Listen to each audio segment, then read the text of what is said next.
What is going on, everybody? I hope you guys are all doing great, staying safe, staying healthy. Hopefully trucking is working out for you guys. Me personally, trucking has not been trucking for the last 6 weeks. I was actually at home for about 6 weeks. I just left last week and got on the road again. Just took some time off just with this corona mess and everything going down. Just like, you know what, I can afford to stay home for a little while, so I just went ahead and did that. To kind of explain how rough it's been all over the board, Landstar normally will call you for their company trailer. I got this Covenant trailer. I need like a Landstar logo, right? Kind of promote them. Anywho, the trailer utilization people will call you if you don't use their trailer, like the van trailers. If you sit for like 10, 11 days, they'll call you and say, hey, what's going on? We need that trailer to move. We need it to make money, and it's not moving. So what's going on? And before you ask, their van trailers, from what I understand, are leased. Landstar does not own them. They own the flatbed, heavy haul, specialized trailers. They actually own those. But as far as the van trailers, they're leased. So they have to keep moving to make money to cover the lease cost, which makes sense, right? Nobody called me for the 6 weeks I was at home. Nobody called me. I hauled a load down to Florida and I went home after I emptied out, and I kept the same trailer until last week. And when I kept that trailer for another week working it, and then I wound up dropping and hooking somewhere. So yeah, that explains to me that nobody needs a trailer right now because freight sucks. But you guys have asked for part 2. I said I'd do it. I really apologize for taking this long, but let's get to that. And if you have any questions, any comments, certainly feel free to leave them in the comment section below, or hit me up on Instagram, Nomad.trucker there as well. And yeah, I mean, if I can help you out in any certain way, I'm not an expert on Landstar by any means. Things are subject to change, so don't take anything I say for the gospel truth. I am just giving you the information that I've been given, that I understand, and things that I've experienced. So let's get to it. So you want to lease on the Landstar part 2. The biggest thing that I've noticed after getting my trailer and after, you know, getting on the road with my first load, I was real panicky about booking my next load. Is it too soon? Do I need to wait? How many loads do I need to have stacked up? How many loads should I not stack up? Like questions like that I had to figure out on my own. And I've come to realize that there's not really a good answer. If a good load pops up on the load board for your next load and you're still 200 miles away from your delivery, call about it and say, hey, look, I'll deliver tomorrow morning. I have this many pallets. It should take this long to get empty, and blah blah blah. I'd like this load if it's still available, if we can agree on this, and you talk about the terms, whatever, and you book the load. Some people are real strict about a certain appointment, and you need a window. So I mean, some loads you're gonna miss, some loads you're gonna get, and you're gonna be happy. As far as booking multiple loads on top of you, I've had like 4 loads booked out, and I've had it work out great. And I've also booked a couple loads, and then I ate asphalt. A load canceled. I had an issue with the load, whatever, and then I had to call them and tell them that, hey, I'm not going to be able to pick this up. And sometimes they're mad, but generally, as long as you give them an early enough heads up, like if your next load doesn't pick up till Wednesday and it's Monday, and you call them Monday morning and say, hey, look, my load canceled, I'm not going to be able to pick this up. Especially if it's a good cover or a good paying load, you'll get it covered. It's not really going to be an issue. It's frustrating for them because they just did all the paperwork for it, whatever. But I have had loads where I'm on a load and my next load cancels, and then I have another load after that. So I've actually been able to find another load between the load I'm on and my final load, because that middle load canceled. But things on the road just sometimes aren't going to work out. It's trucking. There's going to be bad loads, there's going to be bad food, there's going to be bad roads, bad weather, bad brokers, bad people. It's just, I mean, trucking is trucking. It's going to suck at times. And it's just something you deal with. It is what it is, you know. You get out here and you do what you love to do, and you just keep on trucking. You guys are really curious about the rates at Landstar, like what's the load board looking like. Before Corona, I can tell you this. Before Corona, you could book a load out to, like, say, Philly or New Jersey, anywhere in that, like, Pennsylvania, New Jersey, New York, Maryland, anywhere in that little area right there, the New England area, you could book a load out that would deliver on Tuesday. And if you have your load alert set up for the day you deliver and then one more day, for instance, what I do is that, and I have it $2 a mile, and then I have no weight requirements or restrictions on it, van specialty, I think I have special, and then I have like LTL loads set up on it. There's different options you can go through and select, and they'll show you all that in orientation. But anywho, I have certain things selected, and there will be, on an average, like 400 loads, and I actually have to go through within a 100-mile radius of that area of like Philly. There'll be a ton of loads. A bunch of them will go to Florida. A bunch of them will stay in that area. There'll be a lot of loads that just stay in the like Richmond to Philly area. There's a lot of that. I personally don't like that because it's pick up today for $300, deliver tomorrow. It's just not enough revenue to cover a 24-hour period. But if I can pick it up today and deliver it today and then get another load today, then hey, I'll take something like that. I love that kind of stuff. But now that we have Corona going on and all this madness, I actually have a load that's going up to New Jersey, and so far there's like 94 loads on there, and the highest paying load is like $217 a mile, $900, something like that. There's no, I take that back. The highest paying load is $900, and I don't know what the actual like rate per mile is, but they all stay in that like Connecticut to New York, that whole area. And I don't like doing that because they deliver Friday or pick up Friday and they deliver Monday. So I got to sit all weekend on like a $900 load if I go 98 miles to get it. And it just kind of doesn't make any sense for something like that. So maybe that'll help give you a little perspective on how the load board is now with this Corona. Like I mentioned with the trailer situation, obviously there's no freight moving, so they didn't need my trailer. Before Corona, rates were great. I mean, you constantly were moving. I've been sitting before for like 6 days at home, and then maintenance or utilization will call me and say, hey, we need that trailer, what's going on? So before Corona, rates were great. Not so much now. It's kind of hard for everybody, which obviously they're essential people are working only, and a lot of stuff isn't moving, so we have a lot of freight that's not moving. So it's an issue that we have to just continue to deal with. And sorry about the lighting. It was brighter earlier today when I did this, but anywho, y'all just want to hear what I have to say. You don't necessarily have to look at me, right? The fuel discounts that we'll get are phenomenal. I mean, $1 plus off a gallon at TA Petros, and sometimes the Speedways. So with the Fleet Advance app, you can get on there and you can look to see what the price is for a diesel anywhere in the country. You can look anywhere you want, and it'll tell you what the cost to you is going to be, not the pump price. It'll tell you what your cost is going to be.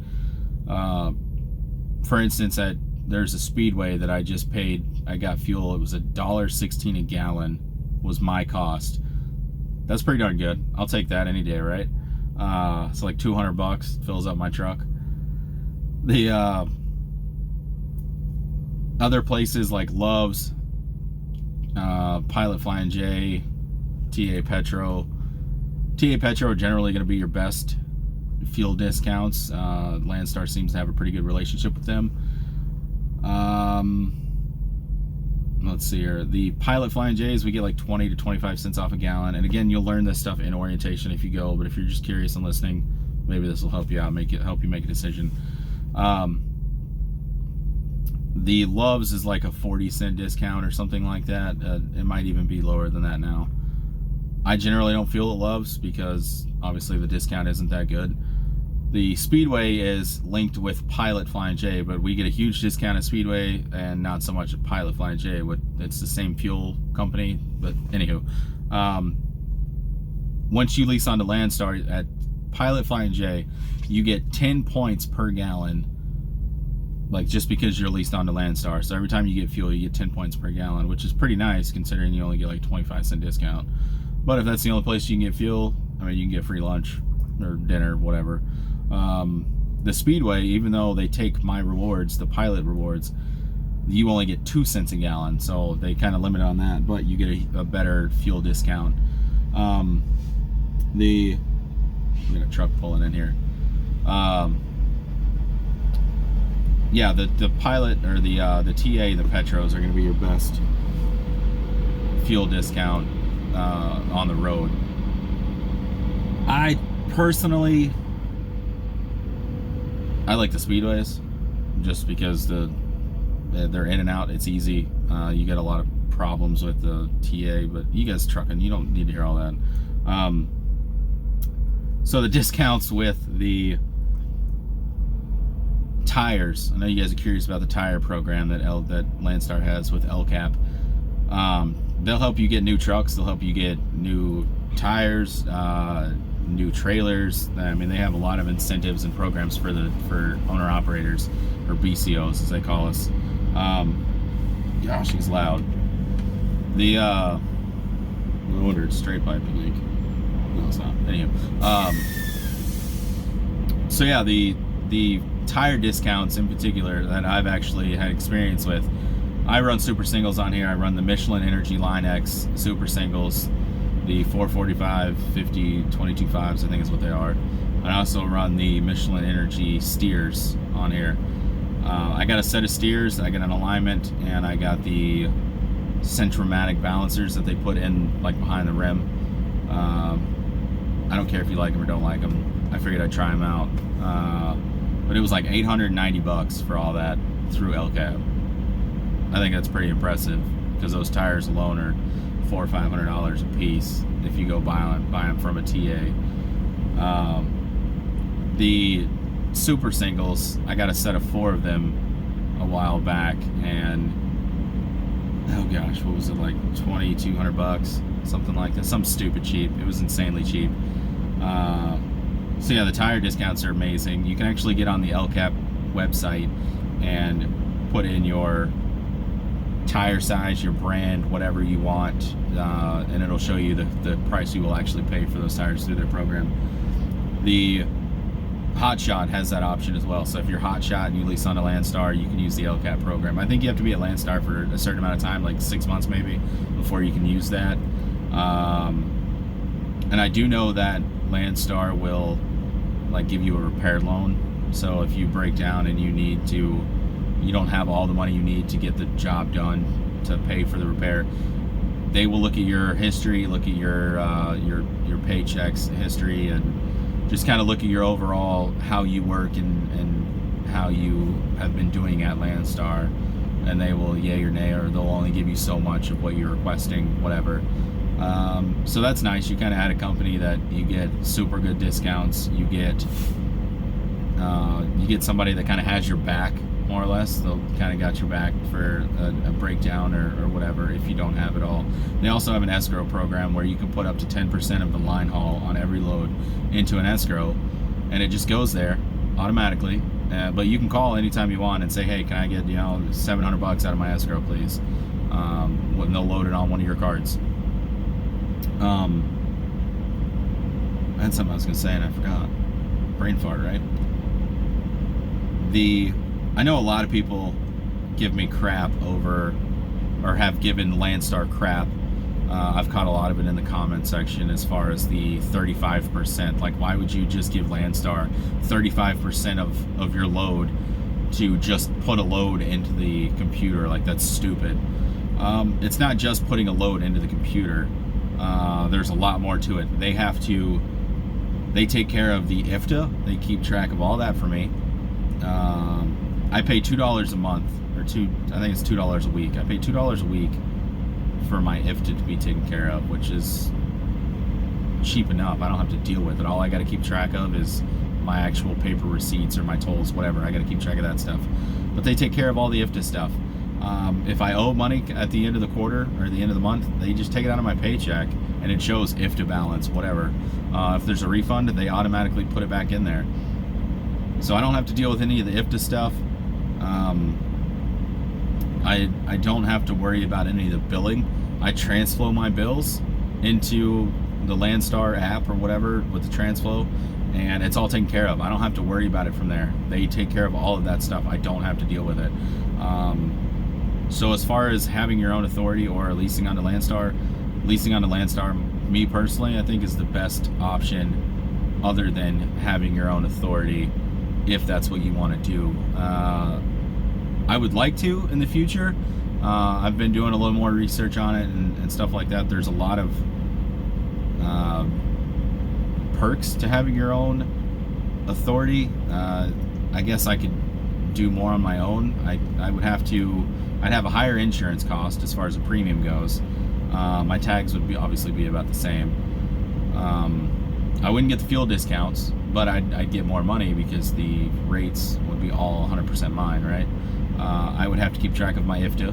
I would have to do all the billing. I would have to do a lot of things that I really don't want to deal with. I want to just get out here and truck. I love trucking, and I just want to truck on.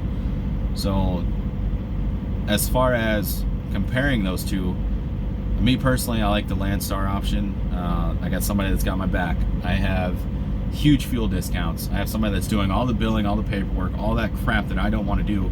They do all that for me. The tire discounts, I can call anytime I need a tire, or if I'm like, hey, I'd like to swap over to duals, can I buy a set of rims through the LCAP program? And I did this. That's the only reason I know this. I was considering swapping my truck over to duals, and it was going to be, with the Michelin Energy drives, it was going to be like $5,600 for rims and tires. And Landstar said, yeah, go ahead, we'll do that, no problem. We'll just take it out of your check, so much a check, and it'll go for 6-7 weeks or whatever it was going to be. But I wound up not doing it. I just kept my super singles. I just kind of couldn't justify spending the money. Anywho, so yeah, personally, I don't think the 35 is too much. They cover the trailer cost. I don't have to pay anything for the trailer. I know at I think it's Mercer, there's so much a week you have to pay for the trailer, and then you still don't get 100% of the freight or the money. So I mean, you do your own research on it. You figure out what you like, what you want to do. If you want to get your own authority, then hey, go for it. Me personally, I like Landstar, so I don't have anything bad to say. I've had, other than some agents, I've run into some really crappy agents that I don't want to deal with, and unfortunately, that's just part of trucking. Even if I was on my own with my own authority, I would have the same issue. So I can't really complain. I've been doing pretty good here. As far as those agents go, I've called Landstar about some of the terrible agents, and they say, okay, we'll take care of that. That's unacceptable. I mean, have you seen my other video that an agent lied to Landstar about me? That's pretty crappy. So yeah, if I missed anything in this video, because this is kind of a last minute thing, I need to just get it out there. You guys have been asking for it, so I tried to cover everything that I know you guys have been looking for. If I missed anything, please feel free to leave it in the comments, ask me a question, like this video, share it, please. Please subscribe. If you don't like it, I mean, by all means, put a thumbs down. That's fine. It doesn't matter. Let me know what you think. That's what I'm really after. If I can help in any way, please don't be afraid to ask. And y'all stay safe. Don't have too much fun out there, and keep on trucking.